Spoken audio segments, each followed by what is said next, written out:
Officially recording. Hello, everybody. Welcome to this talk that is part of the iSchool's colloquium series, Information Matters. My name is Sarah Stevie. I'm a PhD student in the School of Information, and I am here to moderate today a talk by one of our own PhD students, Jack Clark. She's been teaching at the University of Arizona for the last few years while working on the extended reality and games in the Extended Reality and Games Laboratory, the XRG Lab. She is currently working on a multidisciplinary project researching the efficiency of digital font preferences and completing her college teaching certificate. She researches information processing in new age learning styles, including gamified and immersive learning techniques. Her work focuses on the inner workings of audio and visual information processing, while in technologically enhanced learning environments, The hope is to understand the capabilities of modern information processing by studying visual and auditory attention and their connection to cognitive perception. Her talk today is on utilizing technology for multimodal learning. And with that, I will hand it over to Jack. Sorry. You're good. It's kind of a mouthful, to be honest. And it feels like a mindful when you're in it as well. So let's get started. Hopefully I can make this make a little bit more sense for everybody as we're going through. Let me share.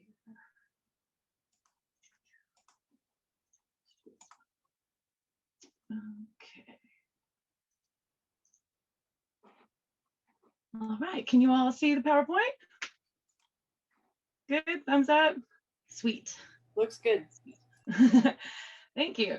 I'm gonna just move you guys up into the corner so I can see what I'm looking at too.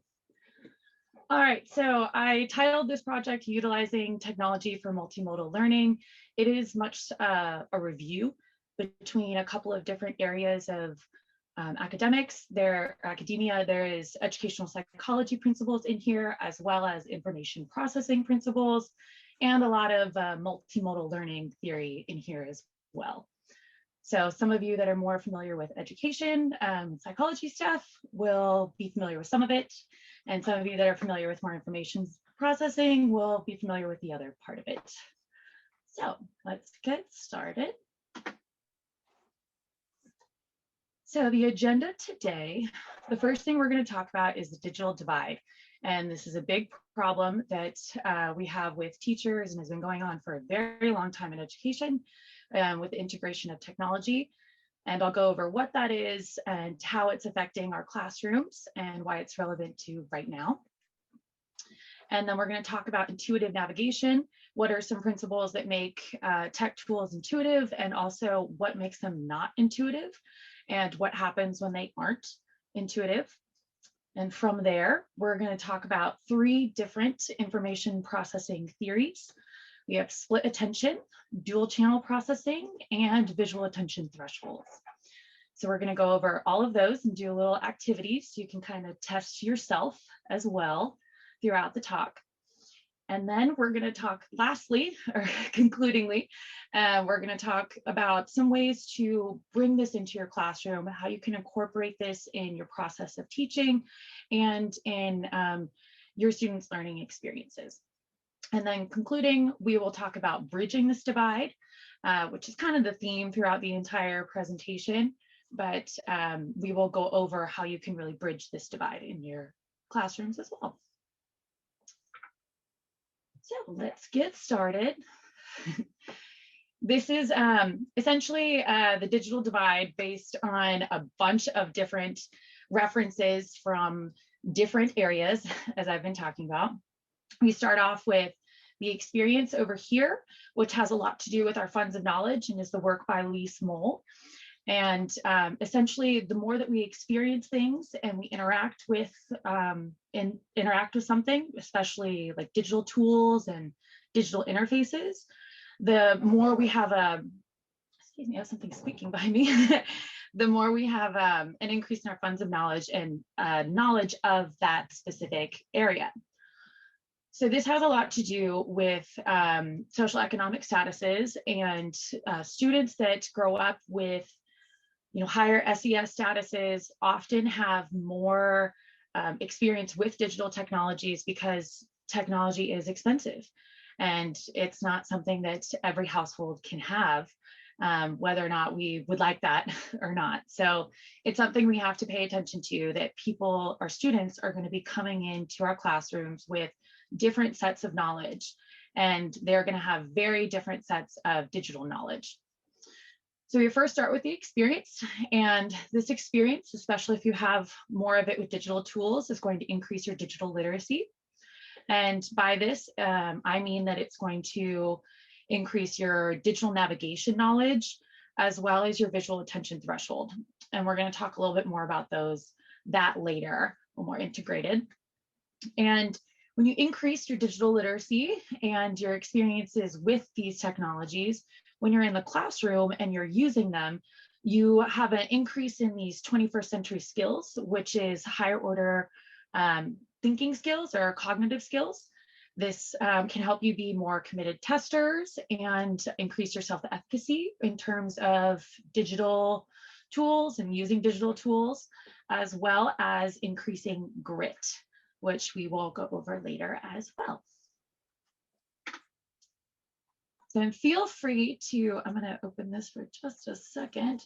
So feel free to post in the chat, raise your hand. Honestly, just talk on the mic and interrupt me because I have you guys closed in case I'm moving too fast, or you would like to stop and talk about any of these as we go through. I'd prefer that we all kind of have an understanding of it before the end of the talk than you confused and writing down tons of questions to ask me later. So feel free to interrupt and we can talk about any of these theories a little more in depth as we go through. So tips for bridging this digital divide. And these are the three categories that we are going to talk about today, and talk about different theories that back up these tips and why they're important to integrate into your classroom. So the first thing is to include specific tech instructions. I'm going to go over a little bit more about why in a minute. Also, I want to maximize redundancy across modes. We'll talk about those three information processing theories here and do some activities to show you why that's really important. And then we'll go over mindful exploration. We talk about self-regulated learning and how to incorporate this into the classroom. So starting with specific tech instructions, to help bridge this digital divide, one of the best things you can do is just create screencasts and YouTube tutorial videos that show your students how to use the tool aside from the content they're supposed to be integrating with the tool.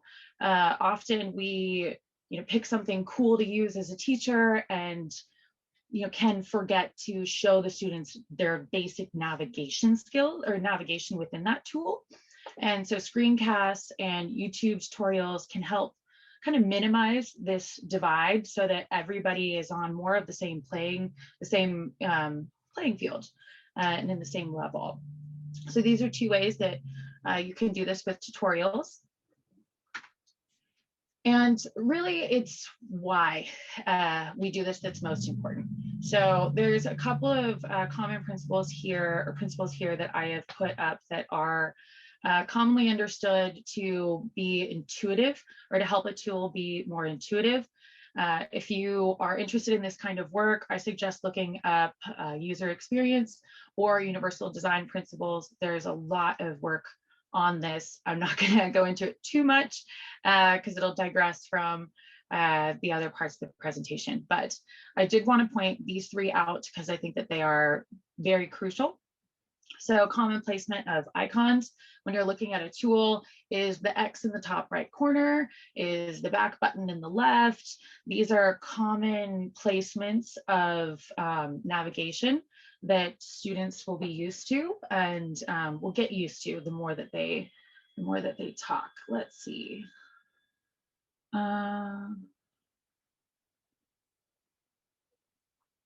Yes, I do understand some of the references are are a little bit older, and that's part of because I'm trying to take stuff from the older ed psych theories, like Piaget and Vygotsky and some of the more foundational educational psychology work, and bring it to some of the more recent information processing.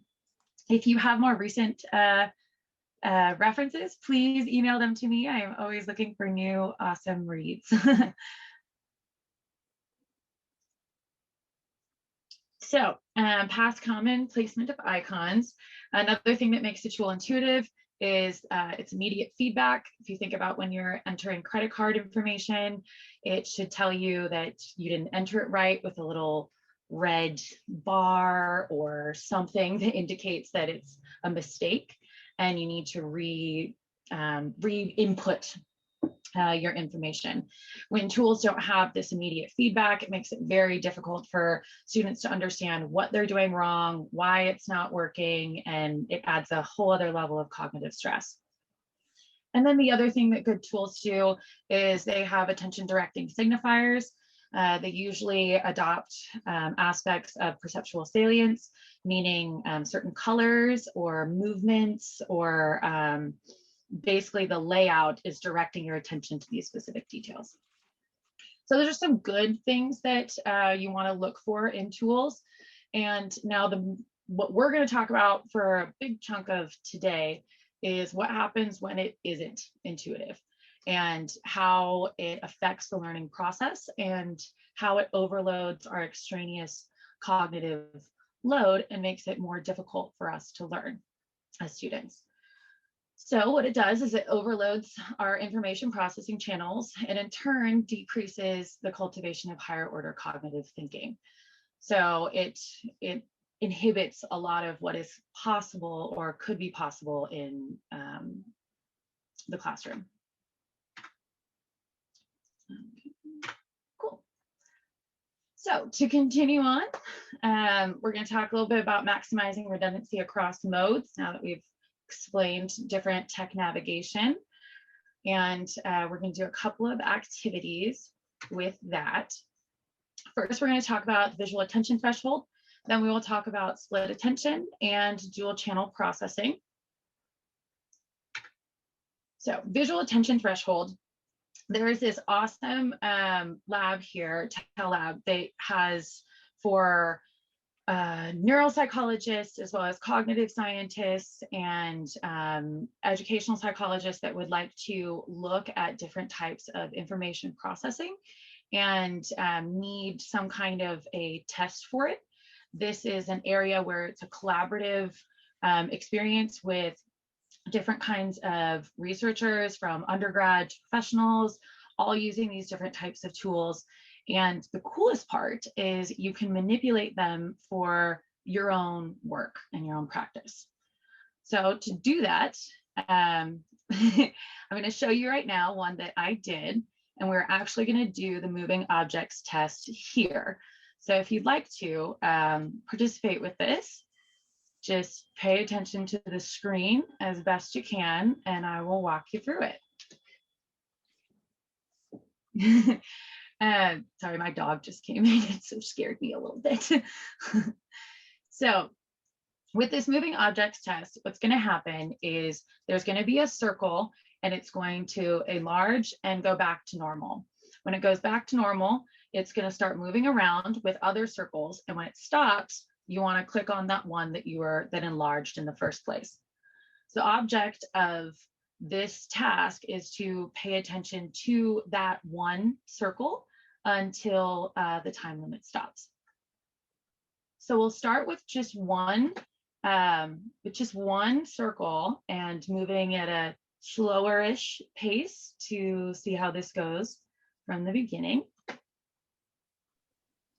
Hey Jack, so we can only see your presentation. I don't know if you're showing the activity, if you have the activity up. Yeah. Okay. Yeah, 1 second. Thank you for that. 1 second. Let me fix this real quick. Let's do screen.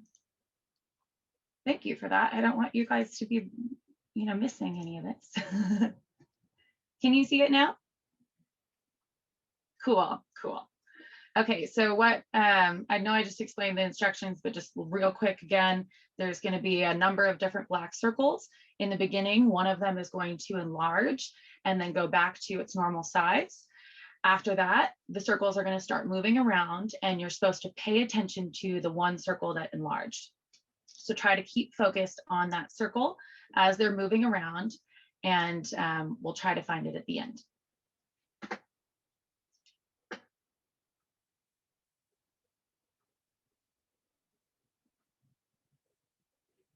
So it's not too, doesn't seem too shabby when it's just, you know, one circle, one disc. Ooh. So now let's try it with two and a little bit faster and see how we can do. Did you have a question? Oh, sorry. So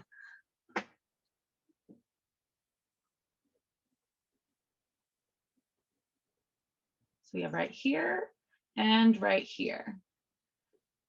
So as you start to do these moving object tests, they can get more intense and faster with a lot more discs moving around. So let's up the playing field just a little bit and try 4 moving objects at once. And it's going to be going a little bit faster. So pay attention in the beginning to which ones enlarge.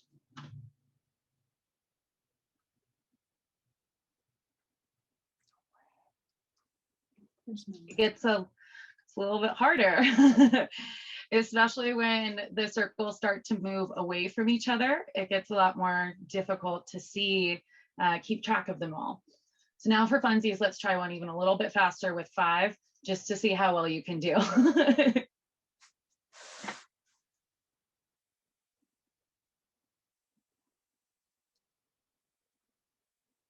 And I have to be honest, I start to lose it a little bit on that one too. So that's the moving objects test. And when you do this, you integrate it farther and farther. There's been a couple of studies that show that average person pays attention to 4 to 6 moving objects at once. Gamers can pay attention to 8 to 10 moving objects at once. So if you're playing a lot of video games, you probably have a higher visual threshold than somebody that does not. So this is something we should definitely be paying attention to, because our students, some of them are gamers, and they may be able to keep track of all of these things, whereas others will struggle a lot more with this issue. So moving on to split attention. I'm going to minimize you guys again. Moving on to split attention. Now this one is different than your visual attention threshold. This has nothing to do with moving objects. So for this activity, I want you to try to spot the 7 differences in these 2 pictures. Now, as you're doing it, I want you to pay attention to how your brain is cognitively doing this. You have information that you just took in from one side, and then you're moving to the other side and picking up new information. And you're trying to hold both of these pieces of information at one time, as well as compare and combine them. So this can be a lot of cognitive effort to do.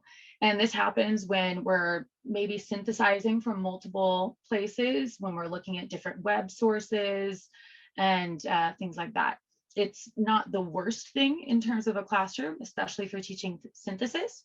But when you're looking at graphics and simultaneous interpretation of information, splitting attention is going to cause information loss and or take a lot longer to interpret. So that's what split attention is. Is there any questions about that? That one makes sense? Okay. So I'm going to move a little forward and talk about dual channel processing here. And I'm going to keep you guys so I can see what's going on. So dual channel processing, and the difference between this and split attention is split attention is across time and space. So you are moving from one picture to another as you're looking at it. That's split attention. Dual channel processing is simultaneous. So for example, what is happening right now? I am speaking to you at the same time you are visually looking at this PowerPoint. When the information is cohesive, meaning that it's saying the same things, it connects and then you interpret it into working memory in a very cohesive trail, essentially. Now, when it's not the same is when you start to have overloading and you can lose information from either one mode. So to test this, just show you how this can work. I'm going to go to the next screen and I'm going to read the sentence at the same time. I would like you to read it on the screen as well. It's a Monday. So the first day of this month was a Monday, making the last day of last month a Sunday. So when I say it at the same time as reading it, although the words may be a little, lofty or fluid, or floaty, you can still interpret what's being said. Now, in the next one, I would like you to read it while I tell you something, and they're going to be different pieces of information, and try to pay attention to all of it at once. There are 1,500 active volcanoes on Earth, with 169 in the United States.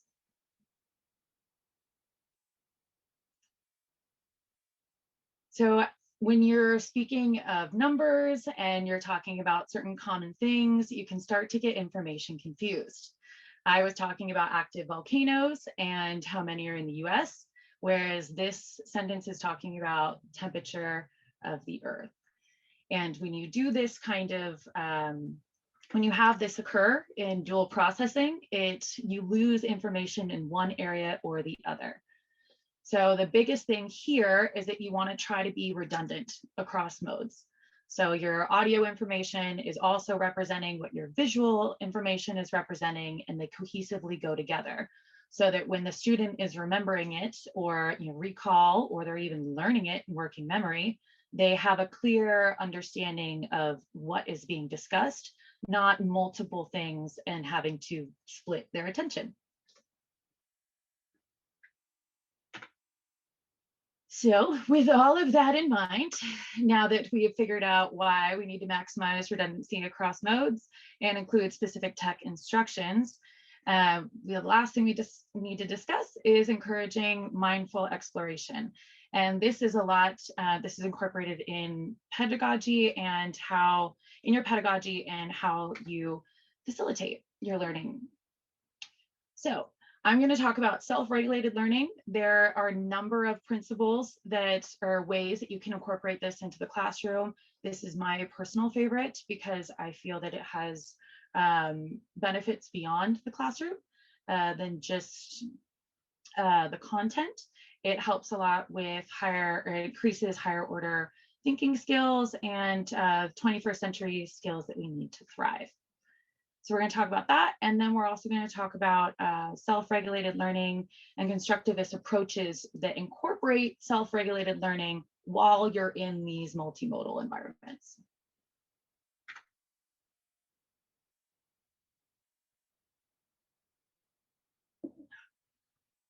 So this is taken from Zimmerman and Moylan, and you can see the reference at the bottom. And this is how self-regulated learning works and the different phases. It is cyclical, which I think is extremely beneficial to creating more forward thinkers and self-directed learning. There's a lot of research on it if you would like to look at this field. Zimmerman is a great place to start. So the first phase is your forethought phase. This is where you're looking at, you're setting goals, you're strategically planning, you're thinking about what kind of expectations you have for your outcomes, and setting all of this up, prepping, planning, all of those wonderful things. Then you move to your performance phase. And during this phase, you are practicing time management, you're monitoring your metacognition, and you're being essentially mindful of what you're doing as you're doing it. And then you have your reflection phase where you are evaluating how effective your plan was, whether or not it worked, and what you might need to do to change it in the future. And the biggest thing about this phase is that you're focusing on how these results are going to impact your goals in the future. And it helps keep it self-directed and looking at problem solving, focusing on the solutions, not the problems, essentially. So one more activity. And there's a lot of visual search tasks in here, and it's because most of my research is visual processing, as was discussed earlier. So if you are trying to make this more accessible to different types of audiences, you might want to include other activities that incorporate more multimodal cohesion than just visual tasks. But considering the setting and it being Zoom, I figured this was working. So for this activity, this little mini-tivity, as I put it, you're going to do a word search. So before you search for words, and I show you the word panel and the word bank, I want you to think about how you're going to search through these words. Are you going to pick the first word you see? Are you going to go down a list? Is it going to be down? Is it going to be across? How are you going to pick which word that you're going to look for? And once you've chosen that word, are you going to look for the first letter of the word, the last letter of the word, another letter inside the word that's maybe a little bit more rare or signifying or easier to see, like a Q or an X possibly? And then once you have that word and how you're going to look, what you're going to search for, do you start in the top right corner of the word panel or the letter panel, or do you just like sporadically look through? Think about all of these things before I show you the word panel. So I'm just going to give you maybe 5 more seconds to come up with a plan.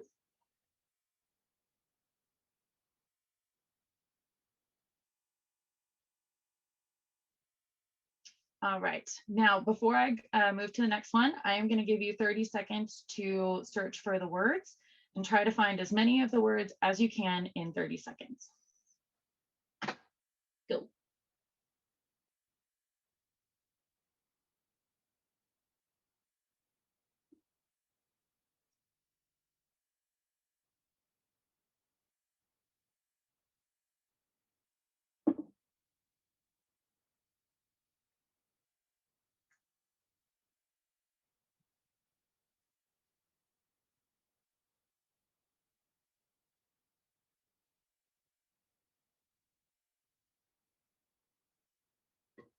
Okay, so now before you do anything else, I would like you to reflect on how well your original goals were with this word search. Was it really the most time efficient to be picking the words down a list? Was it the most time efficient to be pulling from the top right corner every time to search for letters? These are all things that are part of your results. And what we focus on in self-regulated learning is taking these results and creating them into goals for the next time. So now when you do a word search in the future, you might be thinking more about like what letters pop out to you quicker, or whether or not you want to sporadically look across the letter panel. These are all questions that you ask in this reflection phase to help prompt the evaluation, the goals in the future.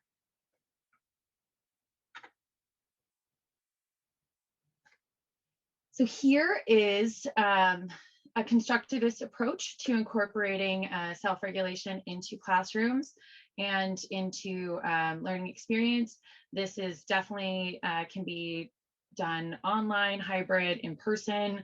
This is based in Piaget's cognitive development theory, as well as Vygotski's zone of proximal development, and some of the other theories that were mentioned in the beginning, like Bandura self-efficacy and self-exploration.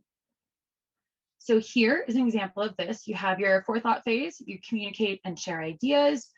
This goes along with the work of James G. and his collective intelligence and generative thought. So there's discussion forums that we have with multimodal learning, which is awesome. And then you have think, pair, shares as well that you can do if you're doing a synchronous breakout room for the forethought phase. This is where they can plan, talk with each other about different ideas and come up with more novel, creative thoughts, if you will. And then you have your performance phase, which is your application of knowledge. This is the creation of some kind of tech project. It could be in the form of like a multimodal transcript, even an annotated bibliography in Excel.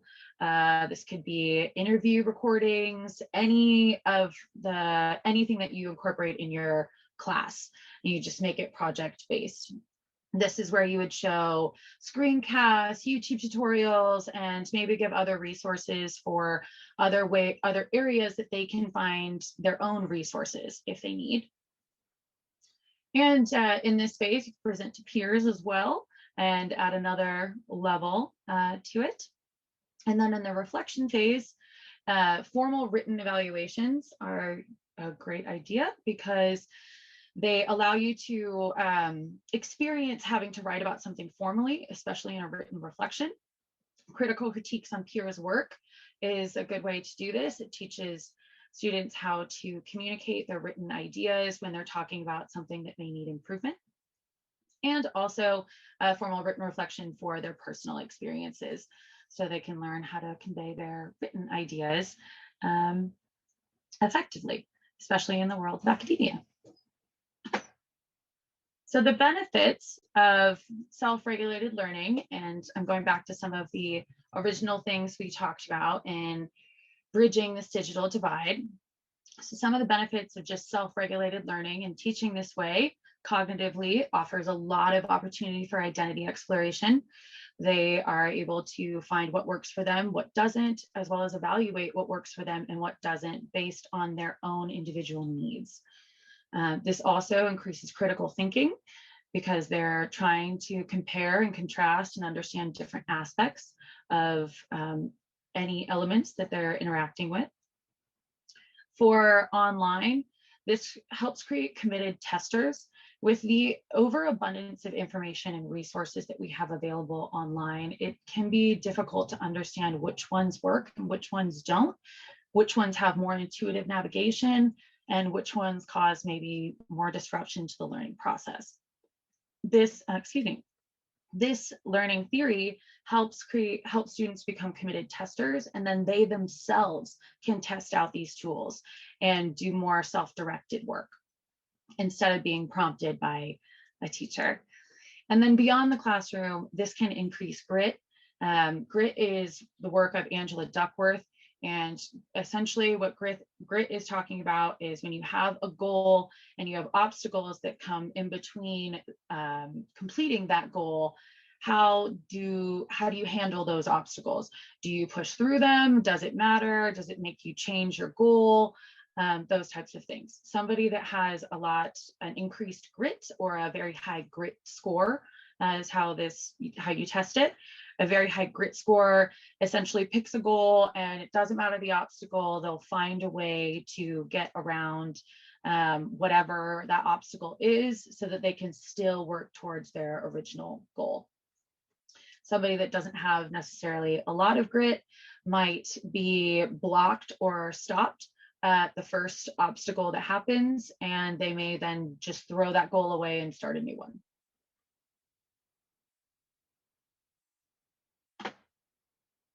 So just to give some recaps, because I do talk fast, and we did talk about a lot of different theories in this talk.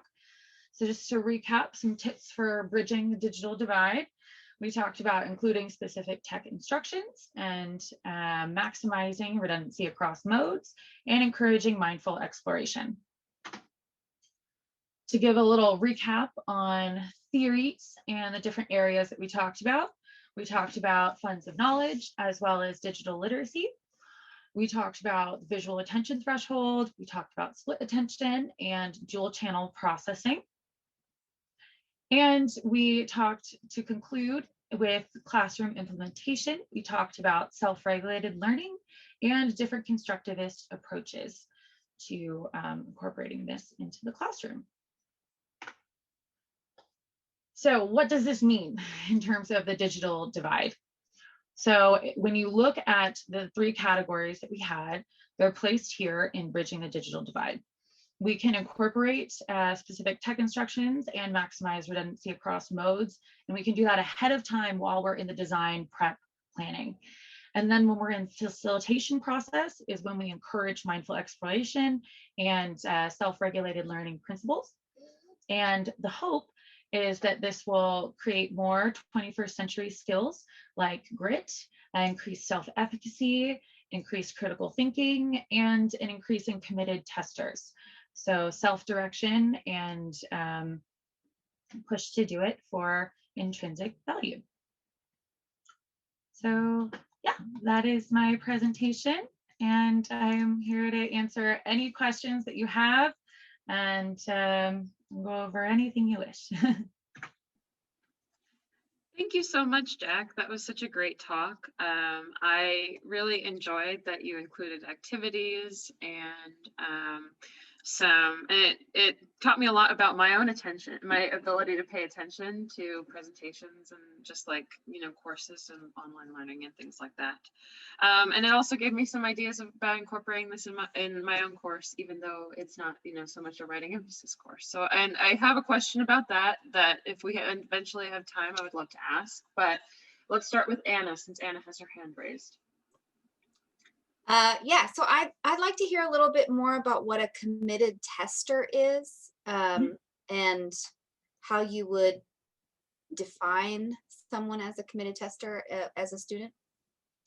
I think it has a lot to do with fear of failure and trying to alleviate the fear that when you test something out and you're exploring something new, that you might make mistakes and you might fail as you're going through it.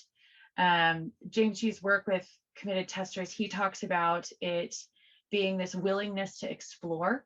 So if you think about when you're first given a tech tool, even like a Adobe or something, or Creative Cloud, or anything new that we're using, Zoom for a lot of people, when you're first using it, are you tentative to pick at, to click in different areas? Are you willing to just, willy-nilly click around and explore and figure out and test the product for yourself? And that has a lot to do with how comfortable we are with digital experiences, our self-efficacy, and our digital literacy. Does that answer your question a little bit? Yeah, great. Thank you.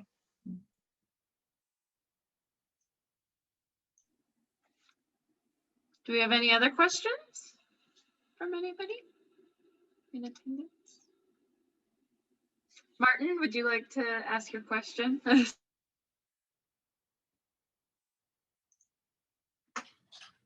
Well, in some ways, I'm just talking for the sake of talking. But Jack, do you think that we should be encouraging our students to be video gamers? I personally think so. Having done a lot of work in gamified learning and the benefits of gamified learning, I think there's a lot of higher order thinking processes that happen when you are gaming, especially those really big multiplayer online games, even first-person shooter games like Call of Duty.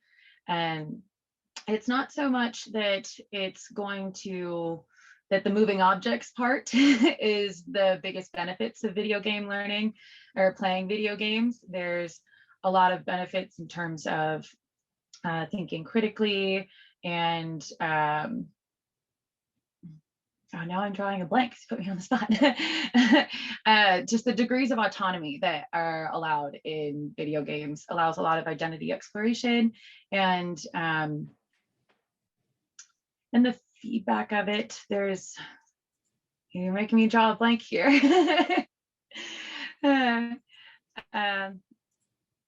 Let me think on that, and I'll answer that in a minute. How's that? Let me look something up here and I'll answer that in 1 second. Do we have any other questions while I'm thinking about that one? I have a question. Mhm. So I really enjoyed your presentation, and I liked your demonstrations of the multimodal and split attention.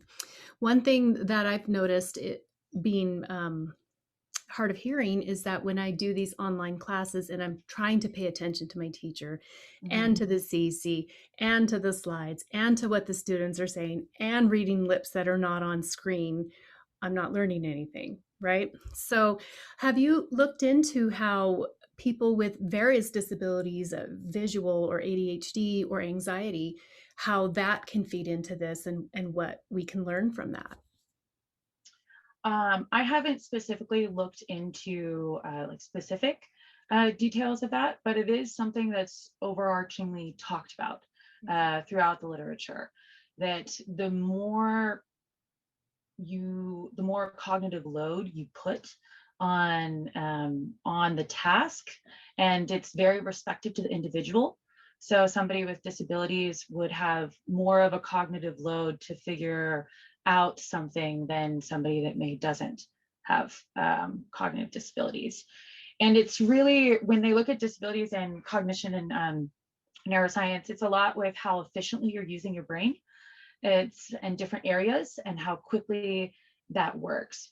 So there is a lot of research out there on how to maximize this for people with different kinds of disabilities.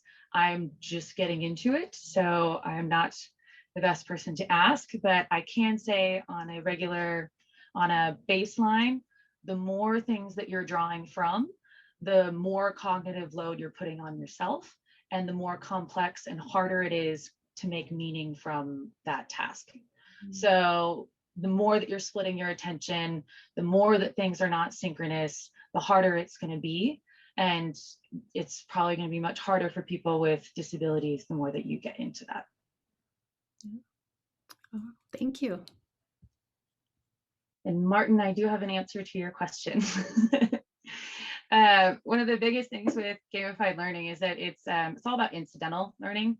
So you're not, or at least the cognitive processes that you can get from it, the higher order thinking skills.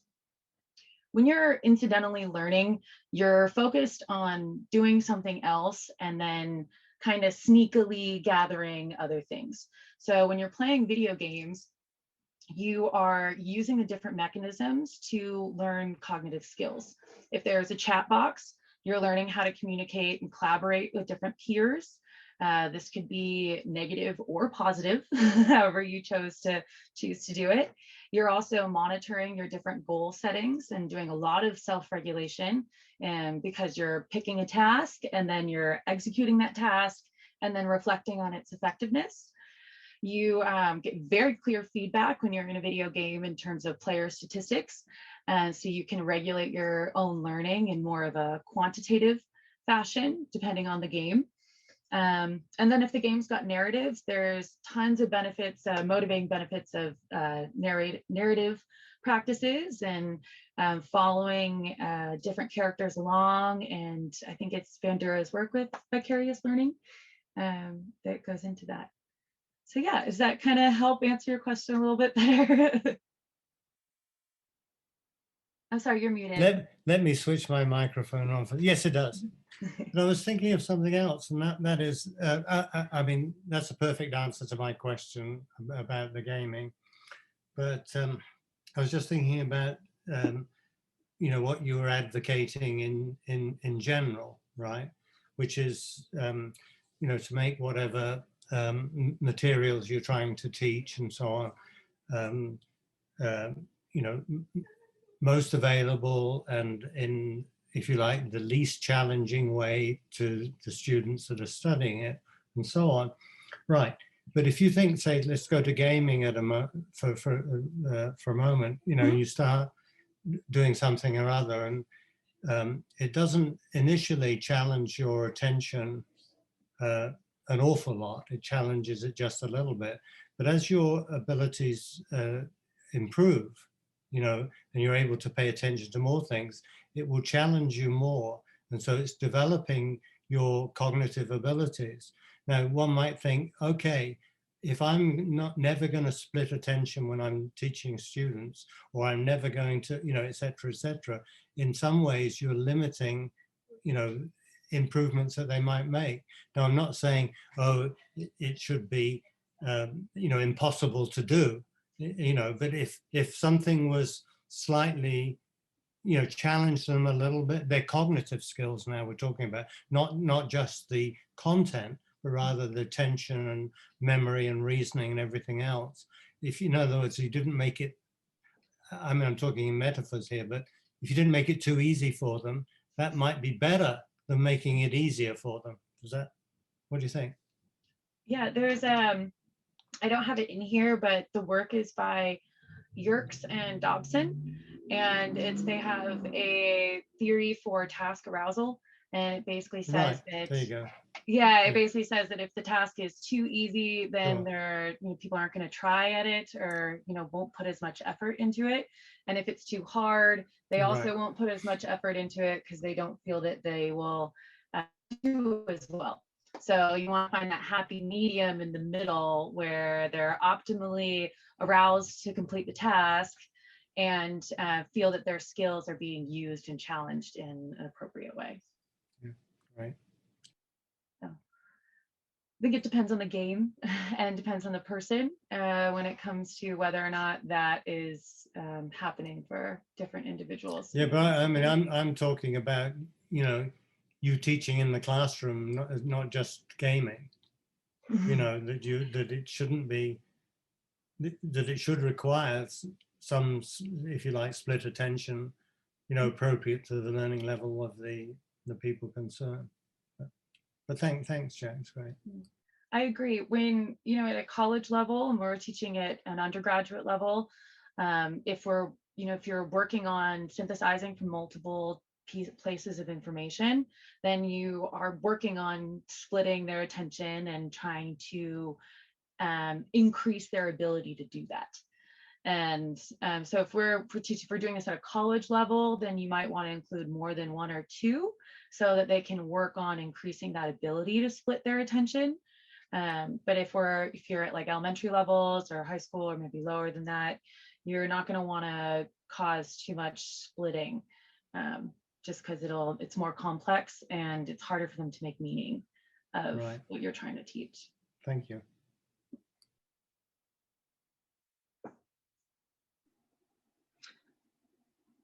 Okay.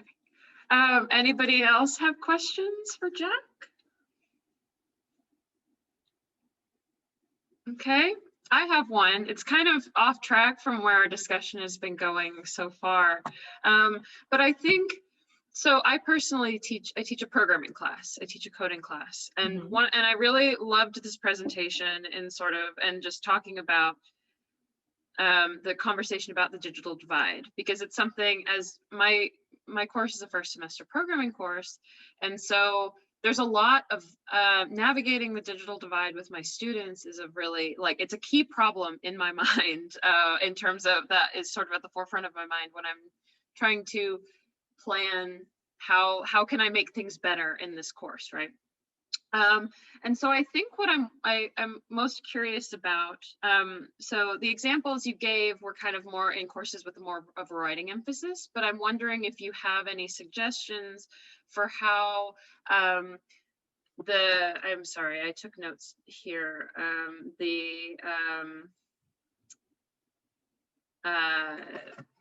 I apologize. The two theories you talked about at the end,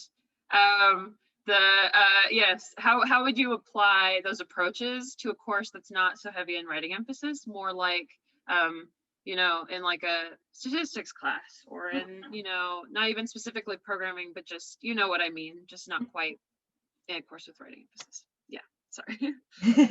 I gotcha, completely gotcha. I think that's a really great question, because this was definitely pertaining to more of a writing centered course. I think that the forethought phase of that, in terms of the communicating ideas, discussion forums, and think, pair, shares, whether you're in I'll use your class as an example because I feel like it's a good stark example right now. Sure. You can have the students talk about what types of machine learning they're going to use, if they want to incorporate different kinds, if there's certain kinds of programming language, what are the goals of that specific program line, and go through those types of things, and then collaborate with each other to see if each one of their lines meets the goals that the other ones do. That's a possible thing. And then the actual programming would be the performance phase. And then the results would be them reflecting on their experience of it. And this can be written if you want, but it doesn't have to be. It's just kind of a self-prompting thing you can do that just kind of gets them to think about their goals and how effective those goals were. A great way to do that part is by sharing their presentation with a peer. So they share each other's presentations, and then they talk about each other's presentations and do a critique on each other's. And by doing so, they're going to reflect about their own and what they did and whether or not they think it was effective in comparison to maybe their peers.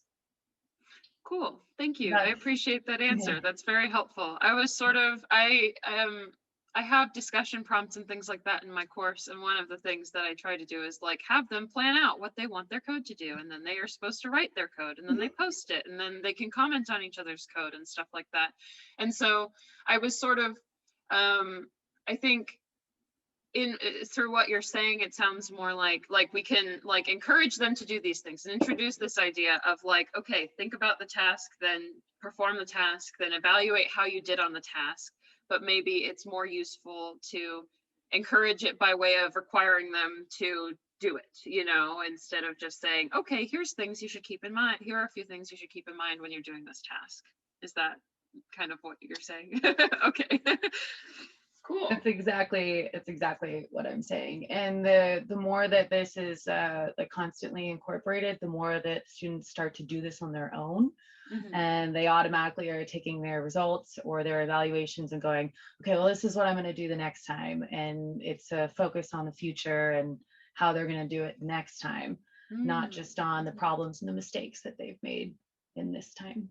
Yeah, that's a really interesting sort of additional point to sort of bring up, I guess, especially in like a STEM-based class, maybe, for example, because that's sort of my frame of reference, right? Where like there's always ability to improve whatever task you're trying to work on, and so also trying to encourage reflection about like how do you think you did, like not just like how do you think you did, what would you change if you were to do it again. I think that's really interesting. I see Selena just popped up. Do you have an additional question or like comment to make about this? You know me. No, I love it. It's so great. Let's say we're talking about undergrads who are taking their gen eds and they are completely not, they are not motivated to learn English literature or mathematics, or you're talking to a high school student who is completely unmotivated. How would you suggest grabbing their attention in the beginning? And, because you have that, it starts up, it goes down, goes back up towards the end. What would you suggest is maybe the top 2-3 ways to grab someone's attention when they are unmotivated? And there's no shame when they admit how unmotivated they are. Well, that I feel like is the biggest, challenge that all teachers have to deal with on a all the time basis. You always get students that are not motivated to do stuff. When it comes to college and undergraduates, this is my personal view. I think they need to be held accountable for their own learning, and setting up accountability documents, contracts within the syllabus, different types of things like that document their participation or what's expected of their participation, helps them get a little bit more in the idea of, I may have to participate even though I don't want to. This is required of me if I want the grade. So, and if they don't want the grade, there's not much you can only do so much with certain students, there's a line there, but you can try to hold them accountable for their own learning. And this process, when you start to do this process in class, the students start to hold themselves accountable for their own learning even more so, especially when they're reflecting on their mistakes.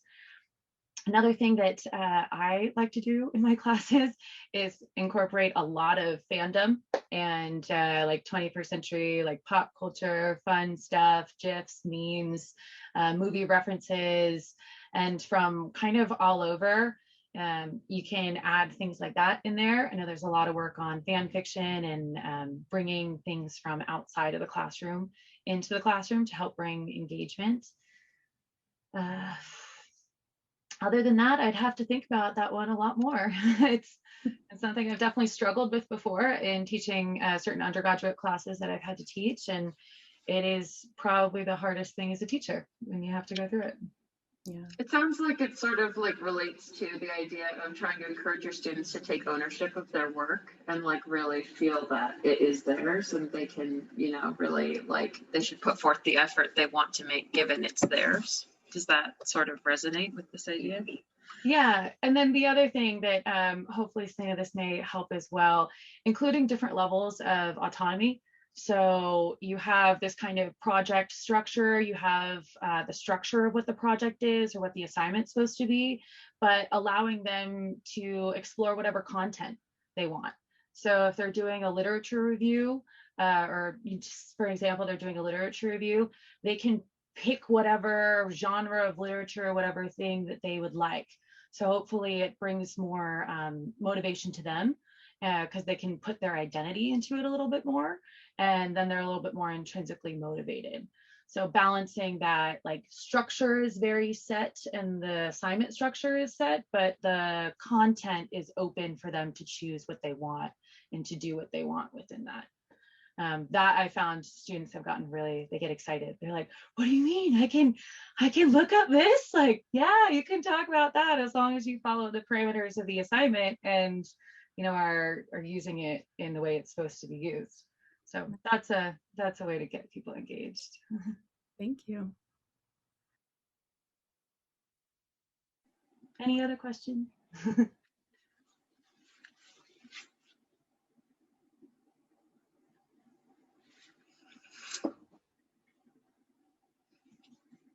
All right. Well, if there are no other questions or comments, thank you so much, Jack, for this great presentation and really great conversation. This has been really wonderful and awesome, and I'm so pleased that you were able to join us for this. So thank you. And if you have, I guess, if anybody here has questions for Jack, can I refer them to the iSchool website where your information is posted under people? And we, yes, we appreciate your time. So thank you everybody for attending, and please join us for the next talks that are also on the website as well. So, okay. Thank you so much. Appreciate all of your time.